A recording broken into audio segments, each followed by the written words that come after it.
இந்த கட்சிகள் கொடுக்குற குற்றச்சாட்டை எனது அன்பு மக்கள் எப்படி பார்க்குறாங்கன்னு இல்லை. அவங்க வரும்போது இவங்க மேலே ஊழல் குற்றச்சாட்டு வைப்பதும், இவங்க வரும்போது அவங்க மேலே ஊழல் குற்றச்சாட்டு வைப்பதும், மாறி மாறி குறை சொல்லிக்கிறதும், இது எவ்வளவு பெரிய ஒரு கொடும் துயரம்னு பாரு. எங்கள் பக்கம் ஊழல் இல்லை, நாங்கள் ரொம்ப நேர்மையானவர்கள்னு இவங்க காட்ட நினைக்கிறாங்களா? என்ன மாதிரி எடுத்துக்கிறது சொல்லுங்க.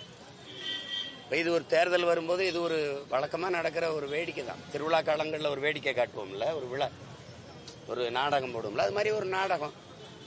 இதை நம்ம பார்த்து ரசித்து சிரிச்சுக்கிட்டு போக வேண்டியதுதான். வேற என்ன செய்யுது?